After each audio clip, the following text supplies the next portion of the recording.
On September 2019, my wife and I, we achieved our very first milestone in our marriage. We bought our very first home, something I'm sure all of you can relate to. My family constitutes, at that point of time, my 5 cats. My mother-in-law is not very happy about that.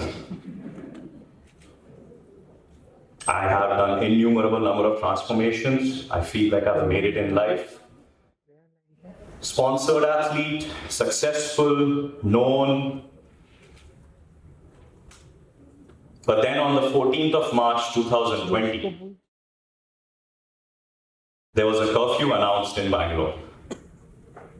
And a week later, a national lockdown. Suddenly the sense of success, invincibility that I had, no matter what happens, I think I'll be fine. That wasn't there anymore. I felt crumbled, I felt a little lost, very helpless. As the dear host just introduced me, my name is Arunava Bhattacharyya. I'm a sports nutritionist, I'm a personal trainer, so on and so forth. But on that particular day when I woke up, I didn't feel anything. My main hero of my life has been my brother. He's sort of like this pseudo-father figure that I have. At very critical junctions in my life, instead of giving me advice, he would ask me very important questions. So he knows that the decision has to come from within, and he knows I'm a rebel. If he tells me something, I'm not going to listen. So my brother, being the smart man that he is, he would always ask me these questions which would make me think. So I thought, okay, what is it my brother going to tell me this time as life advice? Because he's my hero. He's always had a solution for me. So he called me up when the lockdown was enforced, and he said, Arun, I don't have anything to ask of you. I don't have any life-changing philosophy to share with you. I just have one thing to tell you. Your business is finished. The way you work is done. Nobody needs your services anymore. Now, this is coming from the man who has always had some sort of perspective and solution for me. How am I supposed to feel now? Any sense of stability? Gone. Any sense of invincibility? Gone. Further to that, maybe I'm a little sadistic as a person, so I would always have this random conversation with my wife. Various points in our marriage, I would just randomly ask her something. So one day I asked her, like, Priya, what's the worst thing that you think that can happen to me on my professional front? She looked very puzzled. I don't know. I'll wake up one day, I would have no clients left, no work left, no business. That redundant conversation has now become my nightmarish reality.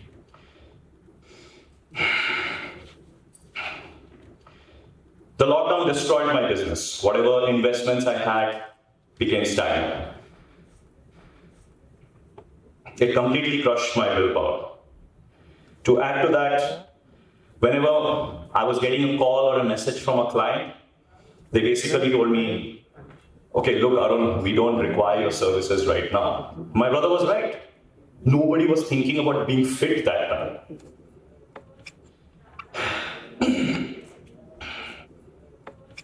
You always wake up with a sense of purpose, right? Like you have something to look forward to. So every day morning when I would wake up, I would look forward to getting on my bike, riding all the way to work, starting my day, training my clients. Now that sense of rhythm is gone. That sense of peace, gone. My identity as a coach, gone. To top it all, this so-called fitness expert now has lost track of his own nutrition. On 17th of May, as I was asleep on my couch, jobless, goalless, living a pointless life that I felt very defeated, my wife took a picture of me. I was lying down on my couch with my hands rested on my stomach. Now, I'm not trying to body shame anybody, of course, but that's not how a fitness expert should look like. And I saw that photo and it played very hard. It did a very strong image on my mind. Like, wow, I've allowed myself to become this. And even if I tried to gather any kind of sanity, I would wake up and the headlines would create more uncertainty, and there goes any sanity that I've managed to revive for myself. As a coach, I'm always expected to be the best version of myself, no matter what. But it got the best of me. I think you will all agree it got the best of all of us. And most hard-hit aspect of my life was my marriage. The wife and I, she's going through her own stresses.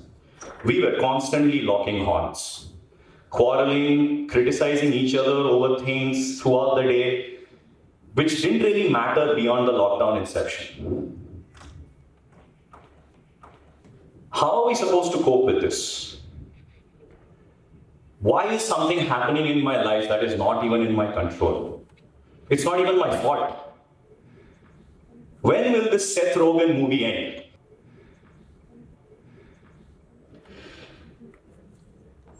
There's one thing I've learned in life, at least about myself. Life has always put me in these situations which I never thought I would be.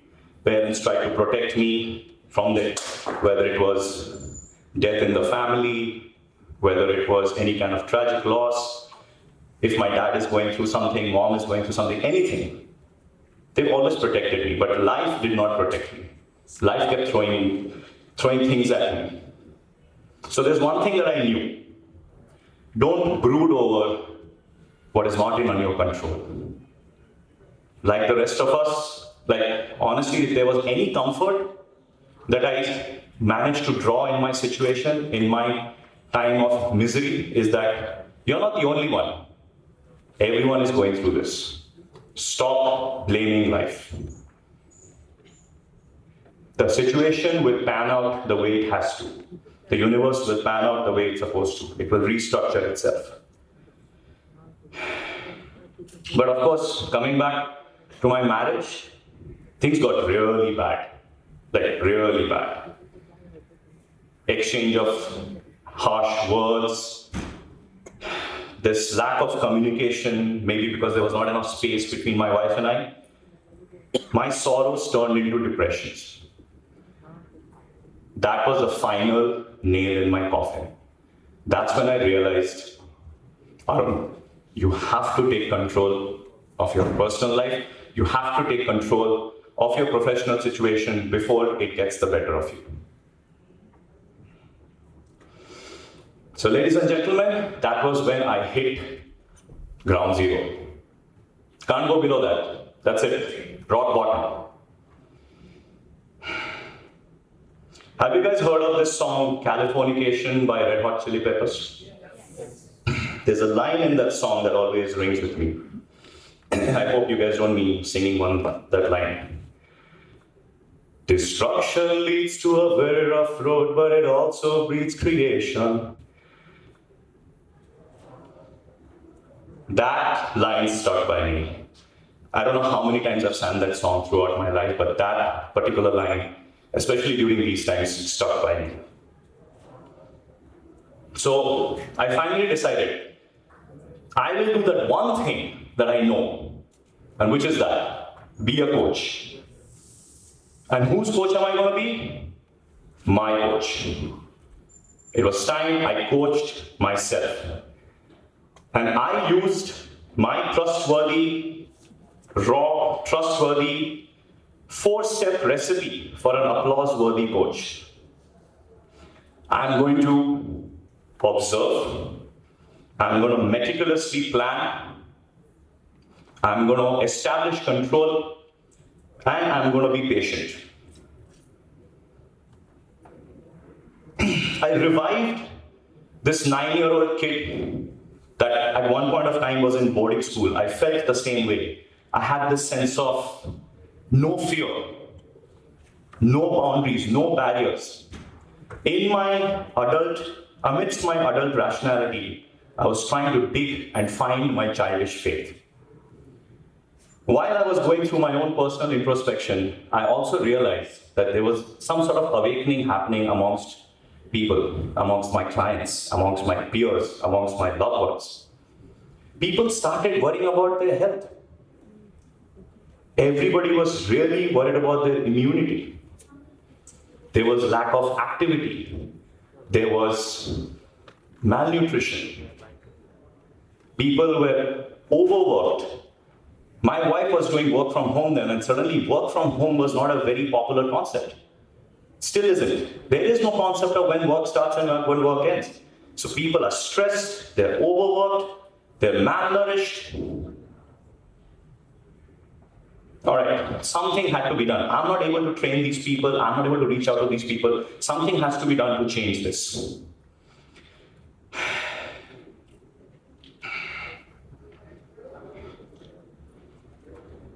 So this self-created enthusiasm was failing to achieve the intensity that I was hoping for. But one fine day, this really amazing client that I have, he called me up and he said, Arun, things cannot go on like this. Let's get on a video call. I said, sure, sir. And he stood there in the middle of his living room with a pair of 2.5 kilo dumbbells, tiny dumbbells. I used to make him lift 20 kilos in the gym, but they were just these 2.5 kilo dumbbells. He was in the middle of the living room and he said, Arun, let's start working. Let's start training. That's the point I knew that nothing can hold me back.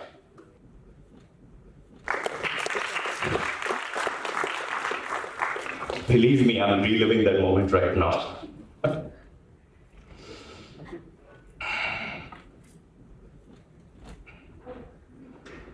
With me, all your illusions will be shattered. I will shatter all illusions. I will annoy you. I will irritate you. Because that is how I work and function. I will sabotage you down to your very roots. But without you completely destroyed as a mind, there is no hope for you. This is a quote from Osho. But I think in some sense it's a joke where you can personify the whole lockdown as it is. So what did I do once this epiphany in my life happened? So I started adapting, I started evolving. I dropped my coaching fees, I dropped my rates. I started, becoming more available to my clients. My work became a bigger priority than just making money. At the same time, my wife, who was going through her own difficult journey, nobody would have thought that during a lockdown where people are losing jobs, you should start hunting for a job. But I said, hey, you have to do that. There is no choice. She got another job in a company where the company gave her a 46% hike over the existing job that she had.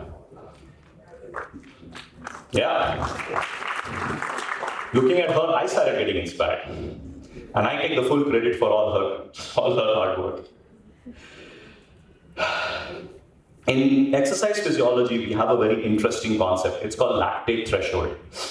Not sure if you guys are aware of it, but basically what it means is the more you train the body, its ability to work increases. Similarly, the more you keep performing in your own job, your ability to deal with the stress of the job goes up. I also realized that I'm in a position where I can create a lot of awareness. Other than being a coach, I use my social media influence to create awareness of what I was doing. I was training at home. I was training my clients. I started talking about that. I started talking about how you can improve your immunity, how you can improve and manage your stress better. All of this led to a lot of other influencers who wanted to collaborate with me. Suddenly, a lot of doors started opening for me. If there is one thing that the lockdown did for me, instead of pulling me down, it actually reset my career. I started coming up with new ideas. And one such idea came from a client of mine who said, "Hey Arun, you're pretty good at nutrition. Why don't you teach us?" Really? Okay, I'll start teaching you guys nutrition. I put it up on my Instagram. Next thing I know, I got one batch of students. There are more students, a second batch, a third batch, a fourth batch. Wow, I didn't know I could do this for a living. If one thing has kept me sane throughout my life, it's my training. As much as I love to train others, as much as I love to coach others, my own training is my anchorage. And so I decided that with another fellow brand that was based out of Bangalore, I gave them a simple concept. So let's make a machine that will be purely for home use. Okay, Arun, what's the idea here? Minimum space, maximum functionality. I want to convert somebody's bedroom or maybe even a living room into a gym. So I started working with them side by side. Whenever they were lockdown relaxations, I would be testing the machine with them in its bare bones. And then we came up with something which I'm still using in my house to coach my clients. I could not believe that my clients were open to the idea of walking through somebody's living room. These are people who were very much willing to come to a gym, but suddenly the concept of going to a gym was scary. Coming to someone's house to exercise, I started taking a lot of inspiration from that. In the process, I also started coaching my wife. She lost about close to 12 kilos, so her mental health improved and suddenly our marriage improved. Garnered a lot of appreciation, started garnering all my sponsors again. Great, life's going really, really good. And then a big breakthrough happened. One of the biggest celebrity trainers in the industry reached out to me and said, "Arun, I've been looking at all the work you've been doing. I've been looking at all the positivity you're spreading. Why don't we collaborate? I want you to do the nutrition for all my clients." Wow, I did not expect that would happen. And I'll tell you why it was a wow to me, because I'm not a team player, or rather I was never a team player. I always thought, I can do this, that's it, nobody can do it better than me. One of the reasons I would tell a lot of my friends and clients that I don't want to work for a corporate is because I cannot withstand authority. Suddenly, I was more than happy to seek his mentorship. Next thing I know, I started building a team because the demand became so high. In the midst of all this, I'm going to very quickly tell you a story of my sixth cat. I don't know if I told you guys, but I have 5 cats. But during the lockdown, just when the lockdown happened, I got a 6th cat. And with him, I learned a few things. This kitten was born with inflamed joints. So he could not jump up very high. He could not even walk properly. So as my wife and I were nurturing him during the lockdown days, and he kept our entire focus on him, I would look at one thing of his, which gave me a lot of strength. This little thing that cannot even jump, he would look at a small stool and just look up at it, and he'd be like, "I want to jump there." Once he managed to jump up that stool, he started looking at my dining table. Then he started observing my other cats who were jumping much higher. And he would keep looking up. And every few weeks, and as the months went, I noticed that not only is he now able to walk and run, he's galloping. This spirit that he had inside him, that no matter what, I'm not going to beat life down. I'm just going to keep looking up. So what if I was born a certain way? I'm just going to keep fighting. And he's a cat. There's so much that we as humans can learn from him. In short, guys and ladies and gentlemen, if there is any takeaway that I want you guys to have from my talk today, it's this. Learn to evolve. Be adaptable. Seek opportunities. Be a team player. Be flexible. And most of all, don't stop living. Thank you so much.